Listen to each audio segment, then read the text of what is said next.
P6. É o P6. Estamos começando mais um período. O movimento não para. O sofrimento é constante. Vamos diante agora da primeira aula. Certo? Na verdade, essa não foi a primeira aula do período, mas foi a primeira que eu estudei porque é a mais chata. A outra é mais tranquila. Então vamos começar pelo mais chato, vamos começar pelo mais ridículo, certo? Aqui a gente vai fazer aí tratar da anamnese obstétrica, certo? Isso aqui nada mais é justamente quando você chega lá, a nossa queridíssima grávida, certo? Sim, esqueci de falar. Olá, meus queridos telespectadores, estamos aqui diante da aula de anamnese obstétrica, só fazendo aí um adendo, né? Para o nosso queridíssimo médico, o Jaleco e a santa e doutora Luísa Jerônimo, nossa grande aí intercessora, que traz resumos lindos, perfeitos, que nos iluminam todo o período, ok? Então, eu estou fazendo justamente produção e plágio desse negócio, né? De tudo que a Luísa nos trouxe e colocando uns frusfrus a mais, coisas lindas, certo? Um abraço para nosso amigo Cazé, aí em nome da anamnese obstétrica, beleza?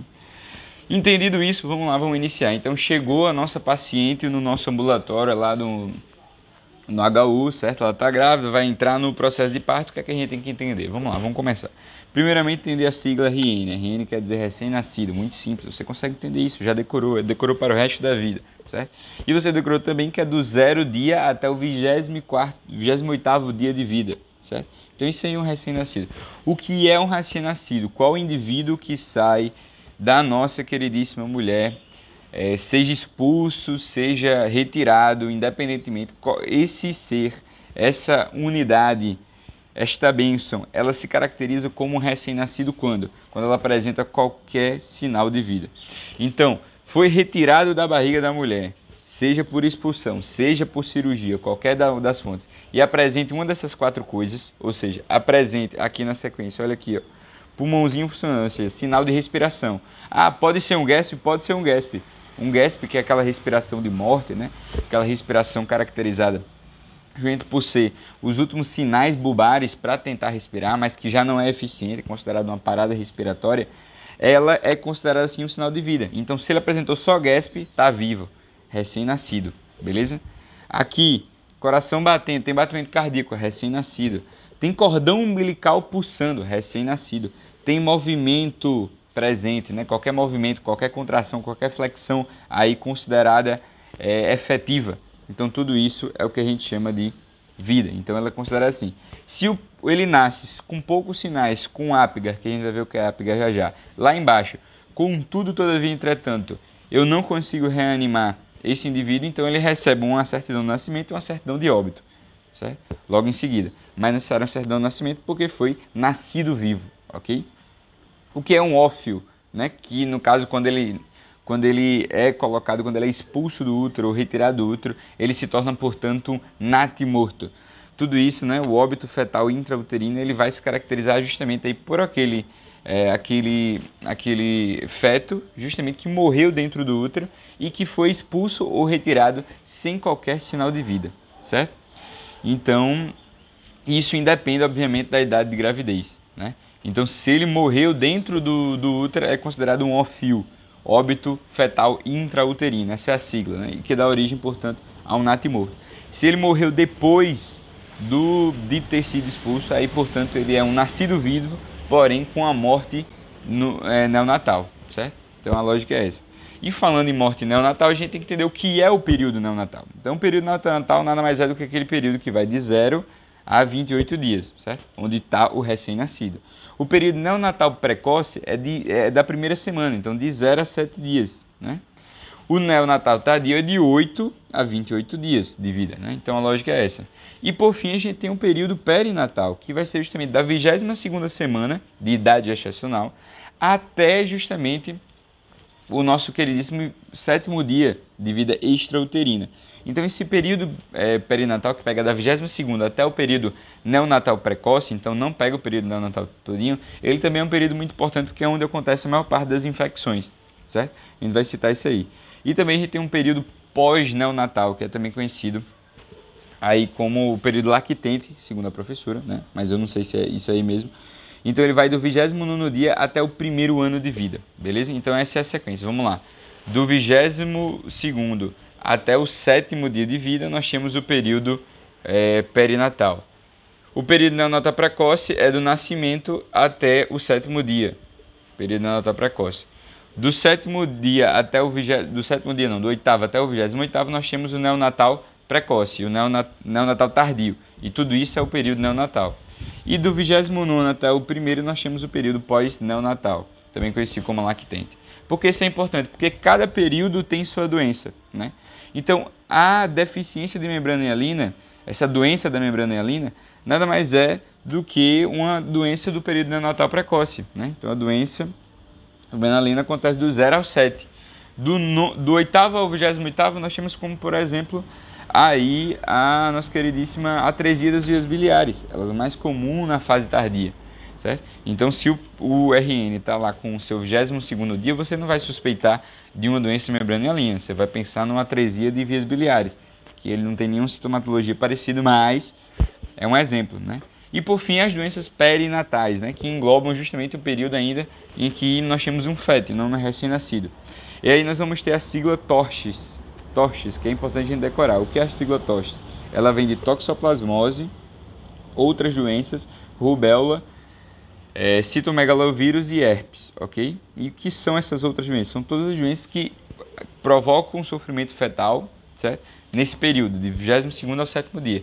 Então a gente pode citar, por exemplo, aí a sífilis, o HIV, a zika, chikungunya, todas essas arboviroses, a dengue. Também nós vamos destacar aí o próprio Covid-19. Tudo isso tem relação com essas infecções perinatais. A gente vai falar dessa sigla várias vezes. Então é importante lembrar dessa sigla, certo? Então a gente entendeu os períodos, né? Período perinatal, neonatal precoce, neonatal tardio, pós-neonatal. Beleza. E aí a gente começa a entender como é que é a anamnese. A anamnese ela serve justamente para a gente identificar risco de gravidez. Então toda vez que a gravidez é de risco, ele precisa de maior atenção. O paciente às vezes precisa ser internado. Então nesse sentido, a anamnese é extremamente importante nesse começo. E de início, né, a gente não vai falar da anamnese em si, da ficha da anamnese completa, que é o que vai dar mais noção para a gente. Mas inicialmente a gente tem que falar justamente quais são os antecedentes obstétricos dessa paciente, certo? Isso vai ser destacado depois, mas a gente tem 5 possibilidades, certo? Então, o que é que pode dar de errado no nascimento? O bebê pode nascer morto, então se houve algum natimorto prévio, ou se morreu na primeira semana, no neonatal precoce. Então isso é importante. Se o bebê nasceu com alguma malformação, também é importante. E depois se o bebê nasceu de forma precoce ou então com baixo peso, né? Tudo isso é considerado risco. Então BPN, prematuridade, alguma morte prévia no caso. Tudo isso é considerado o quê? Tudo isso é considerado um risco, né? Tudo isso é considerado um antecedente obstétrico perigoso e um sinal de alerta. Então a chance de um bebê que nasceu, que uma mãe que teve um nascer que já nasceu prematuro previamente, ele tem uma chance muito grande aí de apresentar essa prematuridade de novo, certo? E uma coisa muito importante é justamente que esses riscos eles representam aí uma importância muito grande quanto ao aparecimento de doenças. Então, pessoas que já tiveram mães que já tiveram filhos mal formados, que já tiveram uma gestação complicada com baixo peso, que já tiveram uma gestação que gerou uma prematuridade, ela tem mais chance de desenvolver doenças sindrômicas, tem mais chance de desenvolver também aí doenças como, por exemplo, as cardiopatias congênitas, as endocrinopatias congênicas, defeitos como, por exemplo, defeitos auditivos, defeitos oculares, tudo isso tem um grau de risco relacionado justamente com a gravidez. Então, gravidez prévia, antecedente obstétrico é muito importante. A gente vai anotar isso lá na ficha de anamnese quando a gente for lembrar. Vamos lá, vamos seguir, né? Então, quais são os neonatos que têm risco de mortalidade? Então, eu vou trazer essa tabela aqui, certo? E a gente vai tentar discutir esses fatores aqui relacionados. Vou tentar não olhar agora porque eu estou estudando também e a gente precisa estudar junto. Então, vamos lá. Primeiramente, a gente tem que entender quais são os fatores relacionados com a mãe, né? E fatores socioeconômicos, principalmente. Então, mães de classe sociais menores, então pobres, solteiras, né? Que têm baixa escolaridade, todas elas vão ser consideradas aí vão ser consideradas aí uma gestação de risco, porque ela tem menos informação. Logo, ela tem menos chance de ter um pré-natal ruim. Então, já temos uma novidade aí. Um pré-natal com menor do que 6 consultas é considerado algo ruim, certo? Então, outra coisa que é importante é o filho que não é desejado. Então, o filho não desejado, ele é considerado aí de risco também, né? Uma mãe com baixa idade, jovem, também é muito importante. Então, esses fatores mais sociais é o que a gente destaca primeiramente. Quais são os fatores relacionados especificamente com o feto? Então, o feto que nasceu com baixo peso, né? BPN, baixo peso a nascer. Qual é esse baixo peso? 2,5 quilos. Abaixo de 2,5 quilos é considerado. Com prematuridade, então o que é prematuridade? Abaixo de 37 semanas. De 34 até 36,6 a gente chama de prematuro tardio, pré-termo tardio, certo? Então isso é importante. Então prematuro tardio é muito importante. Outra coisa relacionada justamente à relação da mãe com o bebê, né? Que é justamente a incompatibilidade sanguínea materno-fetal. Então por isso que essa tabelinha ficou bem legal. Então essa incompatibilidade sanguínea ela é muito importante porque pode acontecer quando a mãe ela tem um RH negativo e o bebê é RH positivo. E se ela foi exposta em algum momento ao RH positivo, então ela tem um anticorpo anti-RH positivo. Dessa forma, se o marido, por exemplo, é RH positivo, é importante fazer a tipagem sanguínea do marido. Ou então houve alguma exposição, como por exemplo uma transfusão de sangue, então isso pode ser uma fonte de incompatibilidade. Então tem que ser estudado, tem que ser investigado, certo? E é uma fonte de risco. Outra coisa são os riscos de sepse, né? Então a sepse ela é muito importante. A sepse perinatal ela traz grande mortalidade. Isso tem a ver tanto com o feto quanto com a mãe. Então quais são esses fatores de risco para a sepse? A gente vai citar, por exemplo, as ITOs, né? Então a mãe que tem uma ITO, ela pode gerar isso aí. Então são 3 siglas, PT, BR e ITO. PT a gente vai lembrar que é o nosso queridíssimo Partido dos Trabalhadores, Viva Lula, né? E também representa a nossa queridíssima o quê? Nossa queridíssima, pré-termo. Então, o bebê que nasceu pré-termo, ele tem mais chance de ter sepse, né? Então, prematuridade, a gente já viu que é um risco relacionado ao bebê, relacionado à sepse também. Outra coisa é o BR, PT-BR, Português Brasil. O que é o PT? O PT a gente já falou, o que a gente não falou foi o BR, que é a bolsa rota. Então, qual é a importância da bolsa rota? Então, a bolsa rota ela é fundamental porque ela pode gerar uma sepse perinatal, justamente porque se a mãe ela teve um líquido amniótico expulso com mais de 18 horas para o momento do parto, provavelmente a gente está diante do quê? De uma gravidez com mais risco, né? Com mais risco de infecção.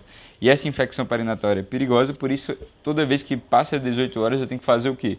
Eu tenho que fazer PCR, tenho que fazer hemograma da criança, porque ela pode ter uma sepse aí importante, está com um processo de infeccioso importante.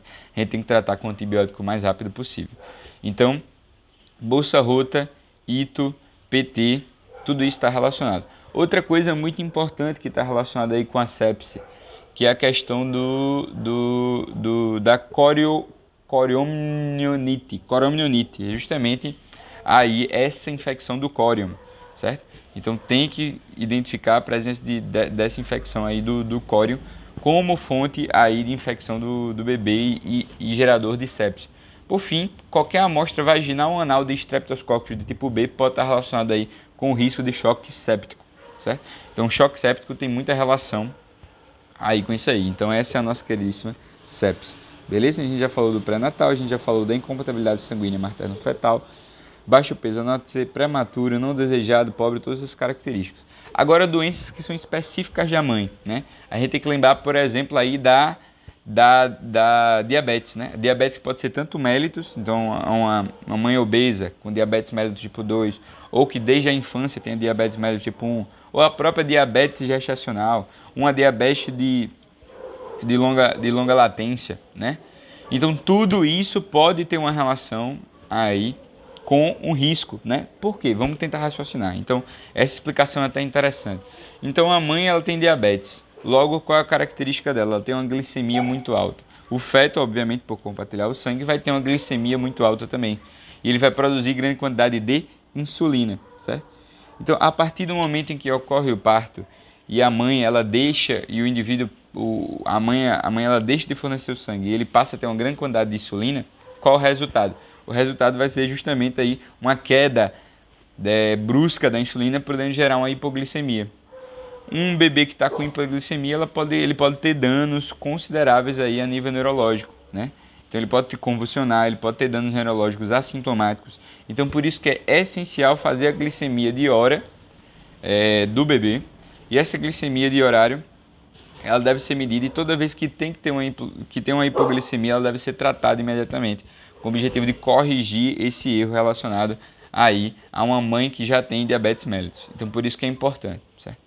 Outra doença relacionada também à gestação, né? Como existe a diabetes mellitus de gestação, existe também a hipertensão de gestação, que é a DHEG, também conhecida como DEG. A DEG é a doença hipertensiva específica da gravidez, né?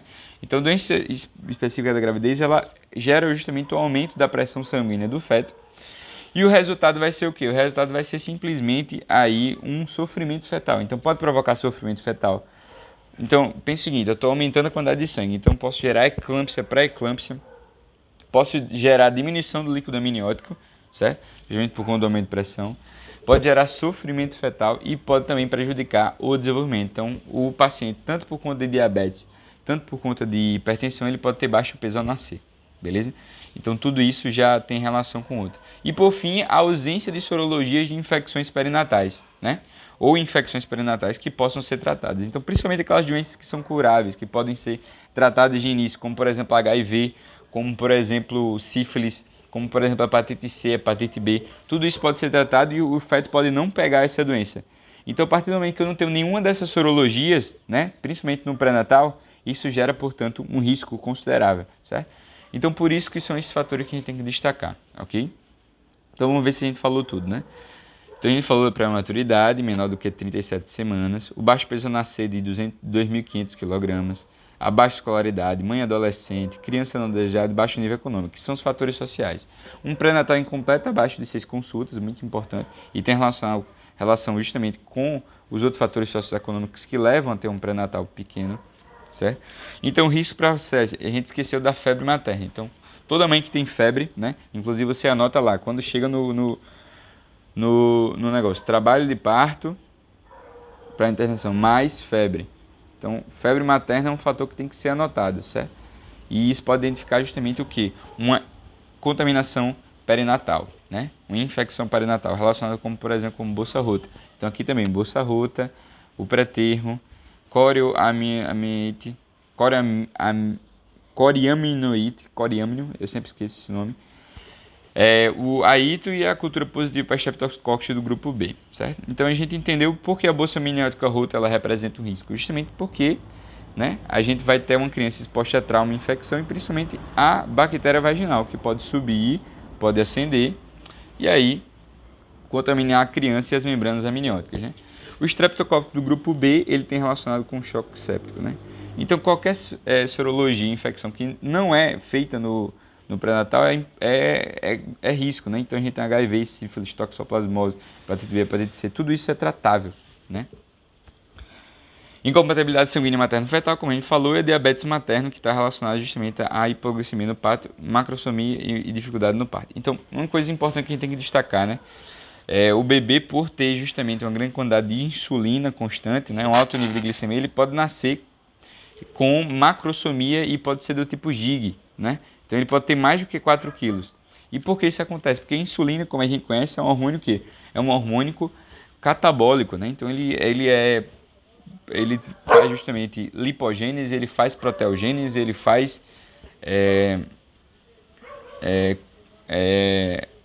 glicogênese, tudo isso com o objetivo de gerar aí a deposição de nutrientes. Então o bebê ele cresce mais justamente por conta dos altos níveis glicêmicos. Então isso é normal, né? Então promove o crescimento celular e estimula o pâncreas a produzir insulina. Então a gente faltou destacar esse ponto. O bebê nasce grande, nasce maxônico e pode ter complicação de parto, né? Essa complicação de parto ela pode estar relacionada justamente à hipoglicemia temporária, né, que acontece na criança, ok?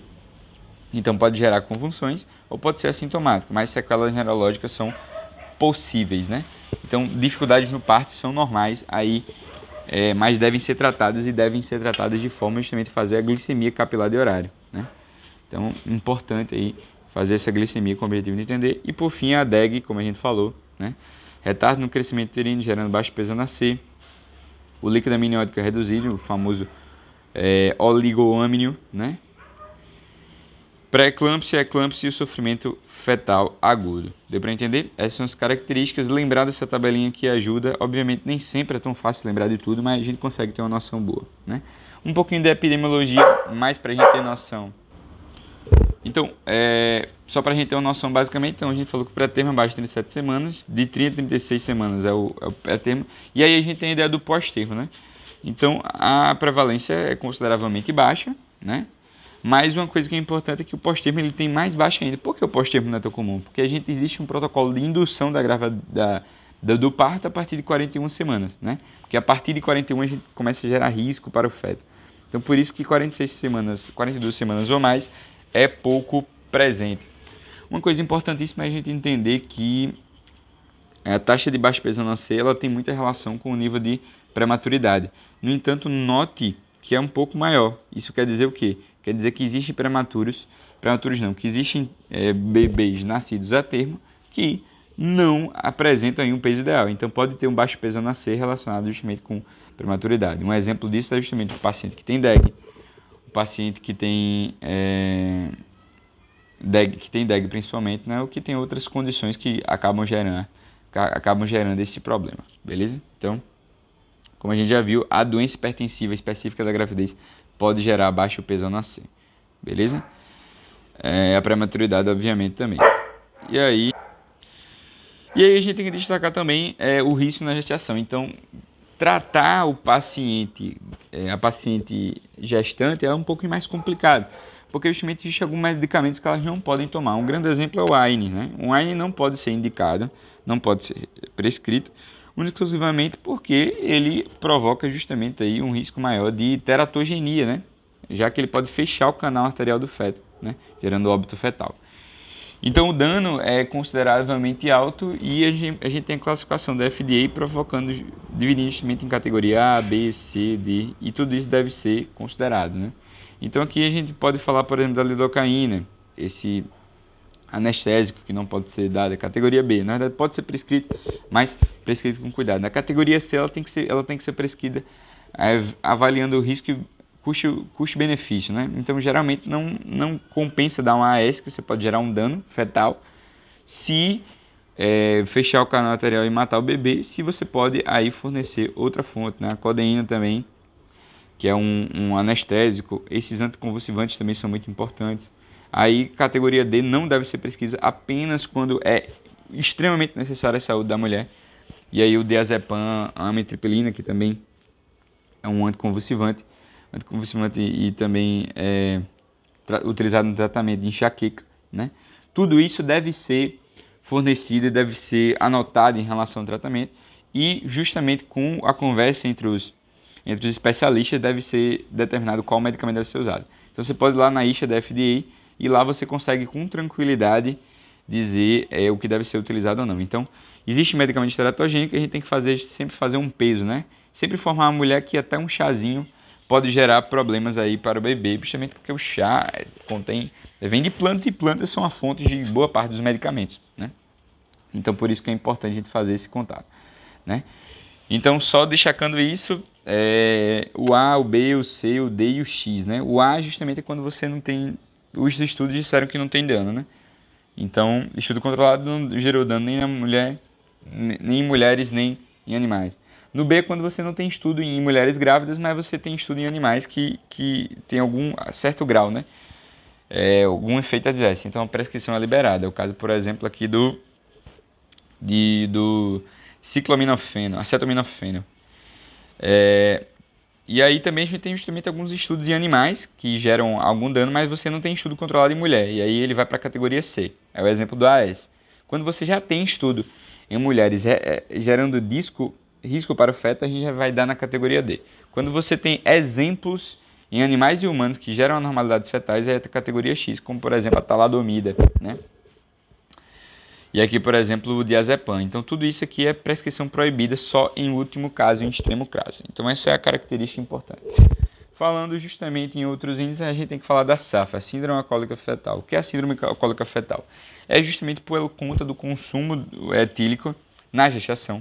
Isso vai acabar ocasionando aí Deficiência neurológica vai provocar justamente dimorfismo facial e também desnutrição, né? Déficit de crescimento pela dificuldade de amamentação. Então, basicamente, a gente tem algumas alterações faciais derivadas justamente aí do nível alcoólico, né? Como a gente não sabe qual é o mínimo para gerar SAF, então o consumo alcoólico deve ser nulo durante a gestação.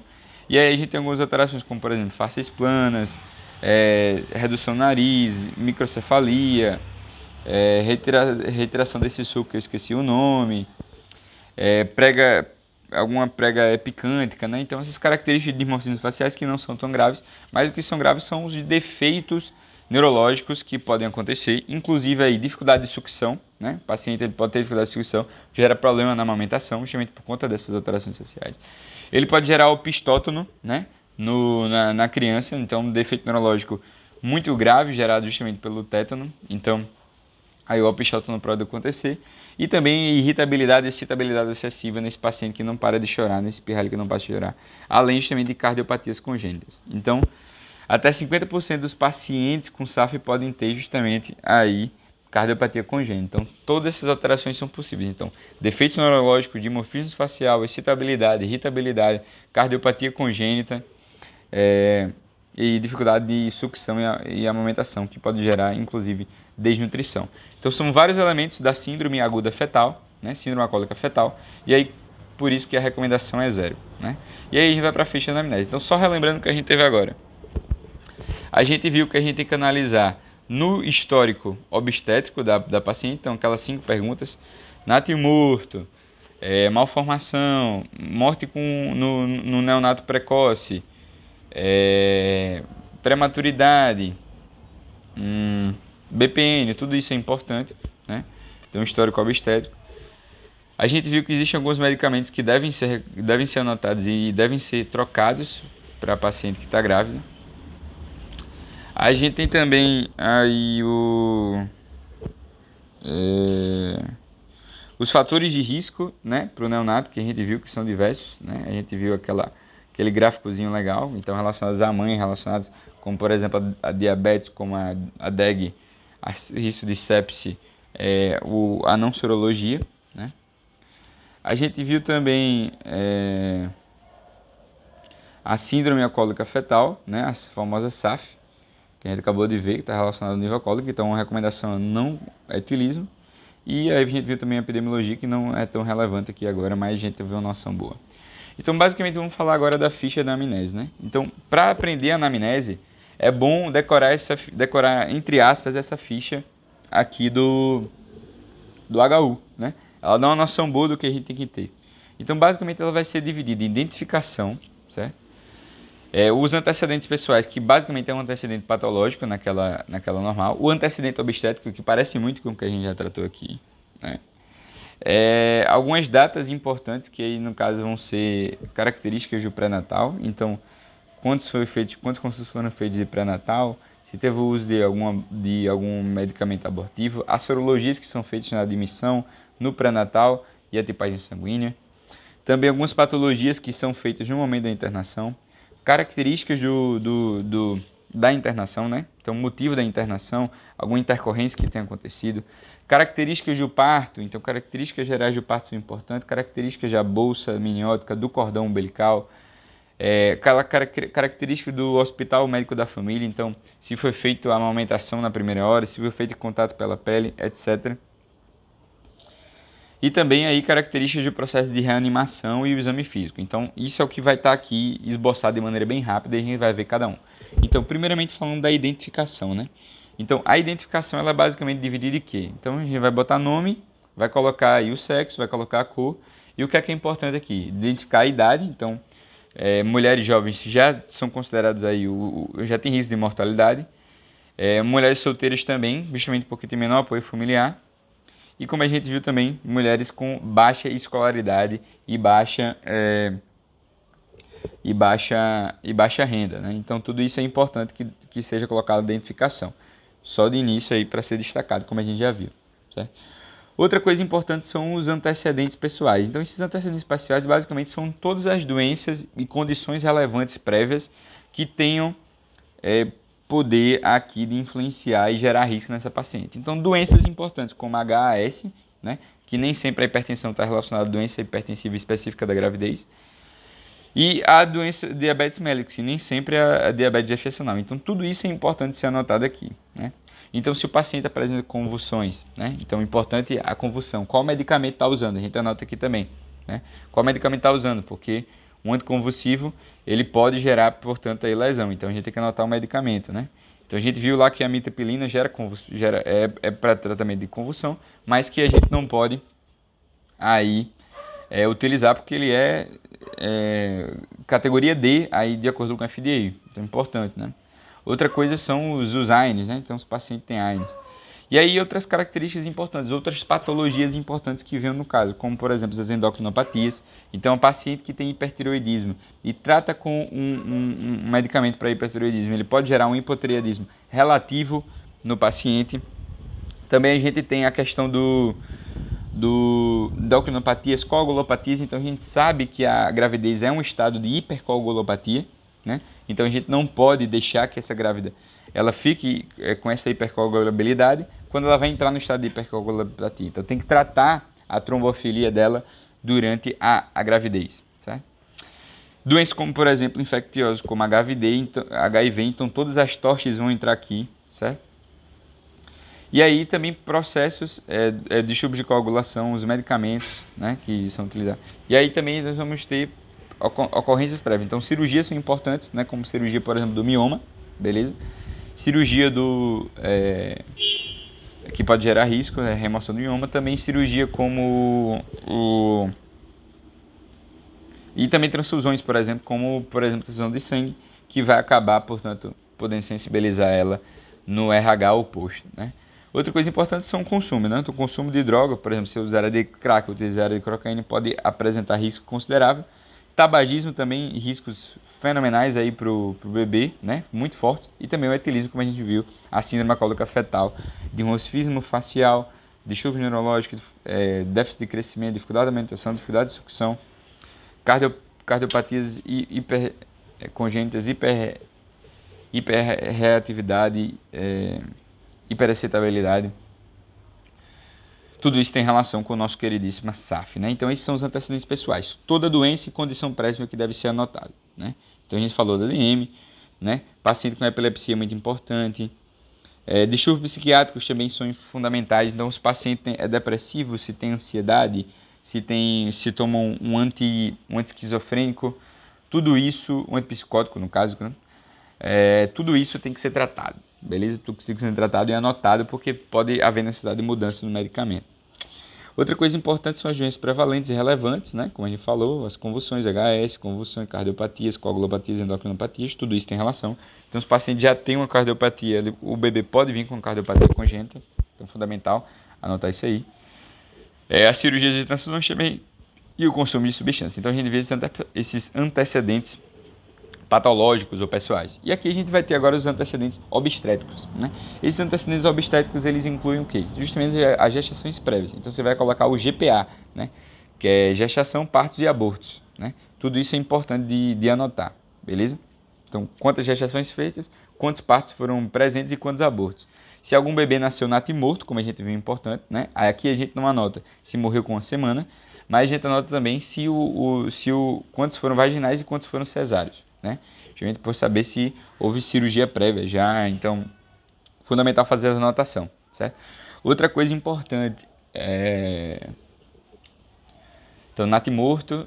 Outra coisa importante que a gente não falou aqui foi a questão da malformação. Então, a gente não anotou se teve malformação, mas se você lembra justamente daqueles 5 passos importantes iniciais, você vai colocar malformação, vai colocar natimorto, vai colocar baixo peso ao nascer, certo? Então, do histórico obstétrico é importante notar essas 5 coisas, certo? Então você sabe disso, não precisa estar falando. Em relação à gestação atual, né? Então a gestação atual é uma característica importante, tem várias coisas que a gente tem que anotar. Primeiro, justamente aí, 3 datas importantes, que é justamente o GPP, que é DPP no caso, que é a data provável de parto, né? Que a gente tem que aprender a calcular ainda, não vai aprender agora, mas vai aprender futuramente. A gente tem a DUM, que é a data da última menstruação, que é usada para calcular justamente o GPP. E também a nossa queridíssima idade gestacional, né? Que é colocada em meses e dias, baseada geralmente na data da menstruação. Mas uma fonte também para conseguir essa IG, idade gestacional, é justamente utilizar aí a ultrassonografia, né? A ultrassonografia do terceiro mês, né, ou primeiro trimestre, ela tem uma precisão muito maior do que a feita com a data da última menstruação. Então a lógica é essa, beleza? Então são essas 3 datas que a gente tem que destacar. Outra coisa que a gente tem que destacar, então vamos para a direita agora, vamos ficar pensando, é justamente aí o processo do quê? Se houve o pré-natal. Então, quantas consultas foram feitas, né? O local, né? Então, é importante saber que acima de 6 consultas é considerado, o mínimo de 6 consultas é considerado ideal, né? Se ele tomou algum abortivo, né? Então, saber qual foi o abortivo que foi tomado, né? Então, é importante também que a gente saiba que existe tráfico de drogas e remédios abortivos vendidos, então é importante fazer essa anotação. E por fim, aí características da sorologia. Então, 3 sorologias são importantes. Sorologia de admissão, e aí a gente vai fazer geralmente para sífilis e HIV, né, que são testes mais rápidos. Então, chegou o paciente para a internação, a gente vai lá e faz as duas, né? Depois, tipagem sanguínea. A tipagem sanguínea também é feita na hora, e aí eu vou dizer justamente aí o tipo sanguíneo, o RH e o CONOBS, que a gente vai saber o que é futuramente, beleza? E também a sorologia do pré-natal, então deixar tudo anotado. Então, saber se teve todas aquelas toxas conhecidas. Então, se teve toxoplasmose, se teve outras doenças que são justamente hepatite B, C, sífilis, HIV, né? Tudo isso tem que saber. O R vai ser de rubéola, né? O C de citomegalovírus, o H de herpes ou hepatite, e aí as outras doenças, é muito importante aí de serem destacadas. Então, tudo isso além da nossa queridíssima sífilis. VDRL significa sífilis, né? É Venereal Disease, alguma coisa Rapid Laboratory, alguma coisa assim, né? E aí serve principalmente para sífilis. Então, essas são características. Também vou adicionar o que? As patologias relacionadas a essa doença, né? Então, patologias que nem sempre estão relacionadas aí às patologias prévias. Então, patologia prévia a gente já anotou lá, a gente já anotou HS, a gente já anotou. Agora eu estou falando de patologias momentâneas, perigosas no momento do parto. Então, a gente tem que lembrar quais são elas. Lembra? Vamos lá, risco de sepsis. Ito é importante, né? As toxes, que a gente já falou aqui, todas elas são importantes, né? Alguns sintomas importantes, como por exemplo aí a doença, a DEG também é importante, né? A doença hipertensiva da gravidez, né? Doença hipertensiva específica da gravidez, e também alguns sintomas, como por exemplo anemia, exantemas, hemorragias, leucorreias, febre, tudo isso é importante que está relacionado justamente aí a complicações infecciosas na gravidez. Então é importante destacar essas características patológicas, beleza?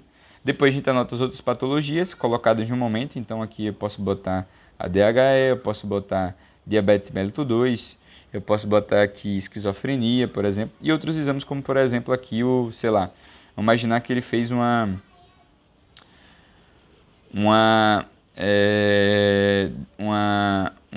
punção de córium, né? E aí eu fiz uma tipagem genética do paciente para ver se ele tem justamente risco de mortalidade, né?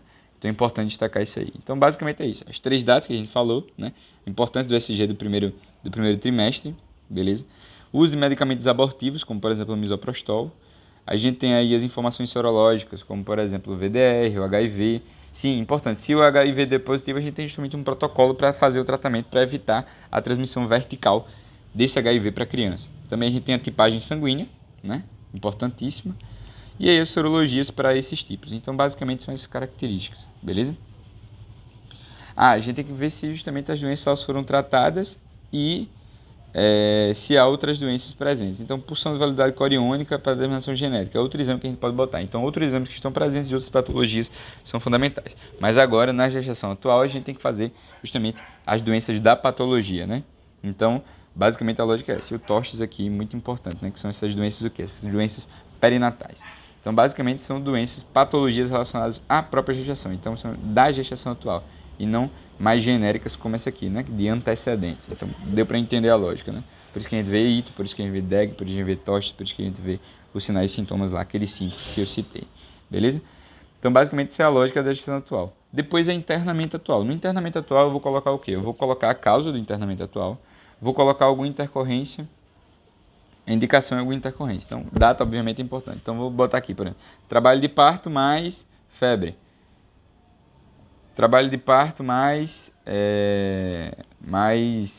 ito. Intercorrência que aconteceu. A gente teve uma convulsão aqui, por exemplo. Durante a internação ela desenvolveu febre também. Certo? Então tudo isso tem que ser anotado e esse é o ambiente para ser colocado. E também alguns medicamentos que podem ser utilizados nesse ambiente. Que medicamentos são esses?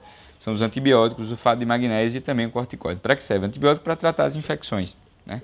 Sulfato de magnésio para tratar a eclâmpsia. Qual o problema dele? Pode gerar apneia no momento do parto. E também a gente tem justamente os corticoides. Os corticoides eles são utilizados aí, importantes, né? Porque eles servem para melhorar o amadurecimento pulmonar da criança logo de início, beleza? Justamente, principalmente quando há uma prematuridade. Então, o corticoide é muito utilizado aí na UTI, né? UTI neonatal, beleza?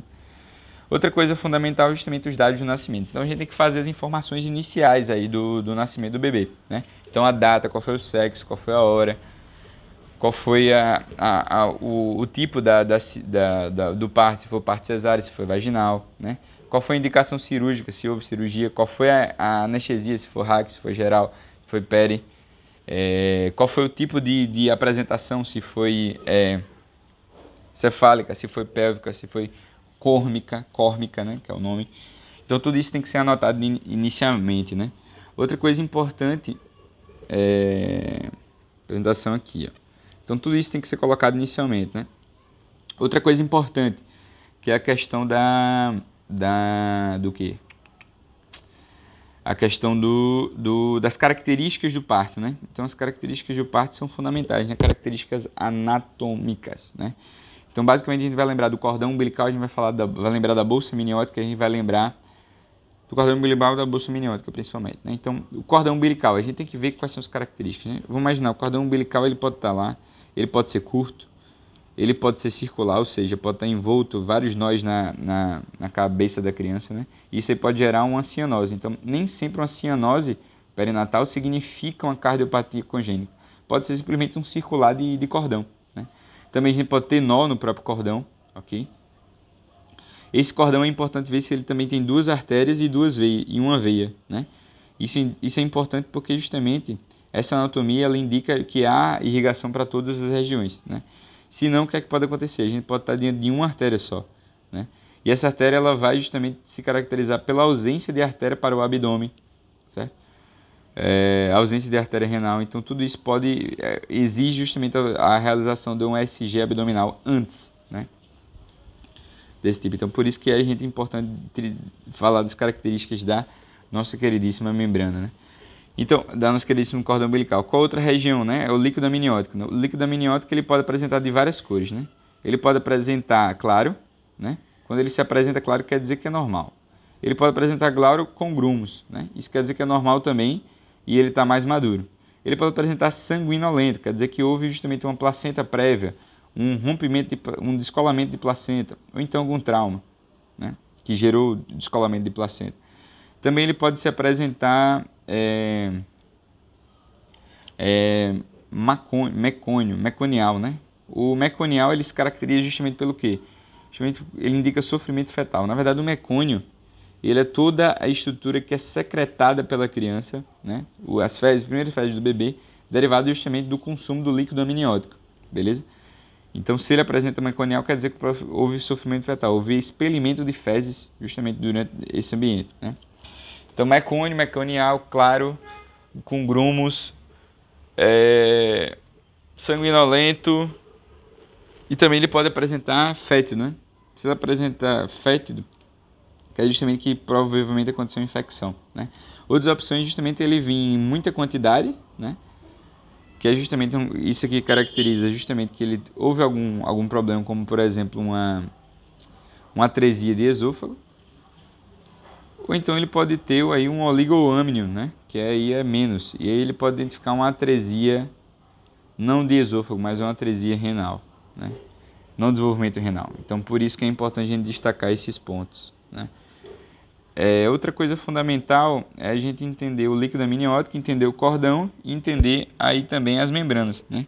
Então, membranas íntegras, as membranas apareceram íntegras. Então, se houve justamente uma bolsa rota, a gente tem que saber qual foi o tempo de bolsa rota, né? Que ele for maior do que 18 horas, quer dizer que houve o quê? Houve algum processo de infecção, beleza? Então, aqui a gente tem aí as membranas ínticas e a gente responde sim ou não, né? É a data e a hora para entender essa lógica, beleza? E por fim, também tem as características do hospital amigo da criança, né? Então, basicamente, a gente tem que responder 3 perguntinhas básicas e outras que não são relacionadas, né? Mas, basicamente, teve contato pela pele, né? Na sala de parto? Importante fazer contato pela pele, né? Então, e se não foi relacionado, por que não foi realizado? Outra coisa também importante é justamente se houve aí amamentação na primeira hora, né? Importante fazer a amamentação, e se não houve, por que não aconteceu? Também fazer o que? Fazer identificação, né? Identificação com pulseira. Então essa é uma característica importante. Outras coisas que devem ser notadas, né? Basicamente aí objetar o aspecto da placenta, né? O aspecto da placenta ele tem relação. Ele pode ter várias características, né? Ela pode vir sanguinolenta, né? Ela pode vir, que pode identificar o mesmo descolamento de placenta. Ela pode vir normal, ela pode vir petrificada, que quer dizer infecção perinatal, né? Perinatal, quer dizer infecção, obrigatoriamente. E também ela pode vir aí volumosa, né? Ela pode vir aumentada, então é uma característica importante. Normal, pequena, calcificada, todas essas sanguinolenta não tá não, né? Normal, volumosa, o que é sanguinolento que é o líquido, não a placenta. Normal, volumosa, pequena ou calcificada. O mais importante é calcificada, né? Que indica infecção. Então são essas características. Outra coisa que é importante a gente notar, além da placenta, é justamente aí se teve coleta de sangue na sala de parto, beleza? E se teve eliminação, né? Então, coleta de sangue e eliminação tem até, a gente consegue até lembrar, né? A gente consegue fazer uma associação. Então, coleta de sangue é importante, né? De ser feita sim ou não. E eliminação, aí se houve eliminação de urina, de mecônio, né? Que é justamente as fezes de começo, ou se não houve, beleza? Importante ver se houve essas alterações. Então, basicamente, são as informações relacionadas aos dados de nascimento, né? Então, internamento atual, como a gente falou, né? A gente vai colocar justamente o motivo da internação e se houve alguma intercorrência, né? A data, a hora e o motivo. Então, como a gente falou, a gente bota a data, por exemplo, trabalho de parto mais I, trabalho de parto mais dengue, trabalho de parto mais rubéola mais bolsa rota e complicações, convulsão, febre martelona fria. Então, tudo isso tem que ser anotado, né? Se houver algum processo. E aí, justamente, medicamentos importantes devem ser considerados. Então, a gente usa antibióticos, sulfato de magnésio, por exemplo, que evita tratamento de eclâmpsia, mas pode provocar apneia, e aí o corticoide, que está relacionado justamente aí ao amadurecimento pulmonar no RN pré-termo, beleza? Outra coisa importante são os dados de nascimento, como a gente falou. Então, data, hora, o tipo de parto, sexo, a apresentação, qual foi a indicação, o tipo de anestesia, tudo isso que a gente falou, né? As características da anatoma clínica, então a gente vai ver o líquido amniótico, a gente vai ver a placenta, o líquido amniótico, a gente vai ver o cordão umbilical e a gente vai ver aí também as membranas, né? Membranas íntegras. Então, se houve membrana íntegra, então se a bolsa rota se rompeu, né? E aí a gente vai ter o período de 18 horas. Se teve 18 horas, a gente tem risco justamente de ter esse processo aí. Eu vou pedir hemograma e PCR, como a gente já falou, né? Justamente por conta do risco de sepsis.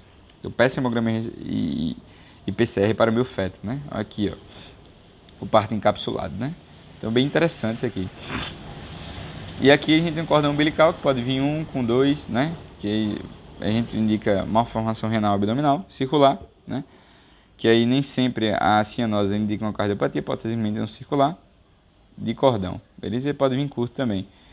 E aí a gente tem o líquido amniótico, né? Que pode vir claro, com grumo, meconial, fétido, sanguinolento, oligame e poligame, né? O claro é normal, o grumo é normal, indica maturidade meconial, quer dizer sofrimento fetal, fétido. Pode ser bolsa rota, quarioaminite, né? Que é justamente aí uma infecção, beleza? Feto é importante. Sanguinolento, descolamento de placenta. O oligâmeno quer dizer justamente que pode ter uma atresia de rim. E o polidrâmino, que quer dizer justamente uma atresia de esôfago, né? Que aumenta, né? Então, uma atresia de esôfago aumenta e uma atresia de rim que diminui a quantidade de líquido amniótico, beleza? E aí o mais comum, como a gente viu aqui, são os claros com grumos, né? Os mais presentes. E aí o checklist da sala de parto, né? Qual é o checklist? Eu vou ver se fez o contato pela pele, se mamou, se identificou. Vou ver a característica da placenta, vou ver aí se houve eliminação, alguma eliminação e se teve coleta de sangue. Então, contato pela pele na sala de parto, quanto tempo foi? Mamou na primeira hora? Utilizou pulseira, fez coleta de sangue, fazer tipagem sanguínea. Fez a eliminação na sala, então urina, mecônio, lembrando que o mecônio é a primeira fezes, a fonte é o líquido amniótico, e também a placenta, né? A placenta, se ela veio normal, se ela veio aumentada, diminuindo, ou veio calcificada, beleza? E aí, essas são as características da anamnese. Por fim, outra coisa que a gente tem que destacar é justamente o atendimento da sala de parto, né? O que é o atendimento da sala de parto? Nada mais é do que uma progressão aí de reanimação. Então, imaginar, o paciente nasceu com a nota de Apgar bem baixa, né? Quem vai falar de nota de Apgar, vamos imaginar que foi 3, eu tive que fazer a minha reanimação. VPP significa ventilação pulmonar progressiva. Então ela começa com máscara, depois ela avança para o tubo orotraqueal, depois ela vai lá com a massagem cardíaca, adrenalina e depois expansão de volume, né? E aí justamente a gente tem que ver se houve essa progressão aqui. Os passos iniciais, obviamente, que é colocar na incubadora, característica da UTI-N, né? Lembrando que já vai para a UTI-N quem? Geralmente aí o pré-termo, né? Ele já corre direto para a UTI neonatal. E a nota de Apgar também é muito importante para a gente analisar se o paciente está melhorando e a adaptação qual o nível de asfixia pós-natal desse paciente, né? O exame físico a gente vai ver depois, mas já está aqui na tabelinha. E aí já falando aqui as intercorrentes, a gente vai anotar o quê? O que foi que houve, qual foi a complicação que teve. Então, basicamente, o Apgar ele vai ser o seguinte, né? Então, ele vai ser uma pontuação que vai de 0 a 10, né? E ele vai ser o seguinte, de 0 a 3 é considerado asfixia grave. De 4 a 6 é uma asfixia moderada e de 7 a 10 uma boa adaptação, boa respiração, né? E aqui quais são os itens que vão ser considerados aqui na nossa queridíssima escala de Apgar. Na verdade, a gente vai pontuar de 0 a 2 em 5 itens, né? O primeiro item, ele vai ser aí o A, ele, na verdade, é de apresentação. Então, se o indivíduo, se o pirralhinho ele está cianótico, se ele está arroxeado, né? Não sei se é arroxeado, mas se ele está aí mostrando algum sofrimento, ou se ele está com coloração normal, né? E aí pontua de 0 a 2. O P, se eu não me engano, é de pulse, que aí vai ser justamente abaixo de 100, acima de 100 e aqui no pulse, né? Sem nenhum batimento.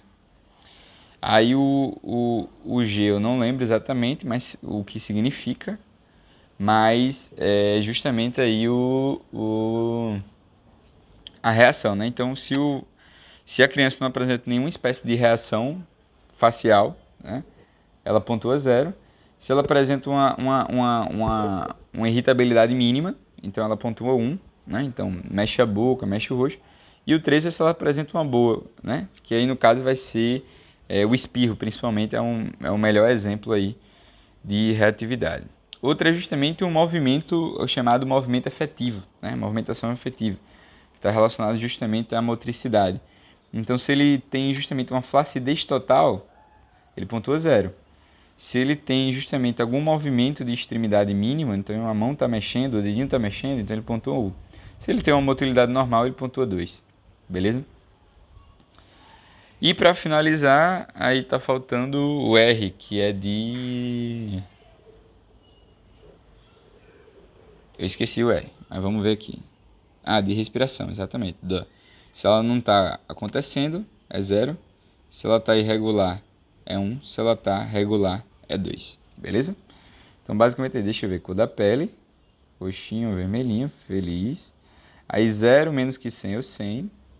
Irritabilidade reflexa ausente, alguma reação, espirros. Eu acho que deve ter alguma reação irritando aqui o narizinho para gerar o espirro, né? Não estudei escala de Apgar não, só peguei da internet aqui e estou colocando. Tônus flácido normal, a gente deve estudar isso em outra hora, né? Não é o momento para fazer isso, agora é só anamnese. Depois boa movimentação. E aqui respiração regular e irregular, beleza? Então essa é a escala de Apgar, bonitinha. Então o VPP é a ventilação progressiva, caso justamente o paciente eles tenha um Apgar, por exemplo, de 2, né? E aí eu preciso fazer alguma intervenção para esse paciente, né? Eu anoto a apresentação, os desfechos e as ocorrências. Depois escala de Apgar, né? O exame físico vai ser apresentado futuramente. Para finalizar, a gente tem que entender justamente uma característica que são as unidades, né? Então a gente tem a ALCON, que é justamente o alojamento conjunto, né? O alojamento conjunto, então todo paciente aqui. Então o paciente nasceu com peso normal, termo, com Apgar de 10. Né? Vai para o alojamento conjunto, recebe alta com 48 horas, é para casa. Agora vamos imaginar que o paciente está com risco intermediário. Né? Então vamos imaginar que é um paciente que nasceu BPN ou nasceu prematuro, né? Pré-termo. E aí, mas ele tá normal, o apgar dele tá 10, né? Ou tá 8, tá com uma saturação boa, tá, o exame físico não apresentou nenhuma complicação. Então ele vai pro intermediário, ele não vai para UTI, né? Então ele não vai para Alcon, porque ele tem algum risco, ele tem uma chance de piorar, mas ele não precisa ir para UTI neonatal. Então ele vai aí pro USIN, que é a Unidade de Cuidados Intermediários Neonatal, Unidade de Cuidado Intermediário Neonatal, né? E a USIN Canguru, que é a Unidade Canguru, que é basicamente uma bolsinha de canguru pro pirraia melhorar. Então imaginar, ele tá lá, eu preciso ganhar peso, eu preciso melhorar minha capacidade respiratória, né? Então eu estava hemodinamicamente, e aí eu preciso ganhar peso e sair com a amamentação exclusiva, né? Então, para terminar o seu desenvolvimento, ele fica sob cuidados aí intermediários, mas é a canguru para ir embora. E depois a UTI quando o paciente ele está aí instável, né? Instável hemodinamicamente, asfixia baixa, uma saturação ruim, uma frequência cardíaca ruim, né? Então tudo isso é considerado uma instabilidade hemodinâmica e aí ele vai para a terapia intensiva neonatal. Pode dar alta abaixo de 48 horas? Pode, mas aí eu corro risco, né? Como por exemplo aí de uma icterícia grave em casa, né? E o que acontece geralmente? Eu geralmente faço a maternidade superlotada, eu vou lá e faço uma liberação com 36 horas, não é o ideal. Mas às vezes é necessário, principalmente se a maternidade está cheia e o paciente está bem estável, né? Mas jamais eu vou poder dar uma alta de 48 horas para um paciente aí pré-termo, né? Onde 36 horas para paciente pré-termo. Ele precisa passar o SIM, pelo menos, pela canguru, para poder receber a alta com amamentação exclusiva, né? Então, Alcon, o SIM, o SINCA, ou o canguru, e depois aí a UTI, que é a UTI neonatal. Beleza? Deu para entender? Show de bola, unidade de cuidados intermediários. Então essa é a atenção no RD de acordo com o risco, né? Tem essa diferenciação. Então basicamente a gente deu uma olhada da geral aí no que é a anamnese, né? Neonatal, o que é a anamnese obstétrica. Recebi minha grávida, minha gestante. Vou lá e faço justamente essas informações, essas excepções, diminuindo bastante o risco de complicações neonatais. Então essa foi a primeira hora. Obrigado, telespectador. Conto com você nas próximas. Tamo junto.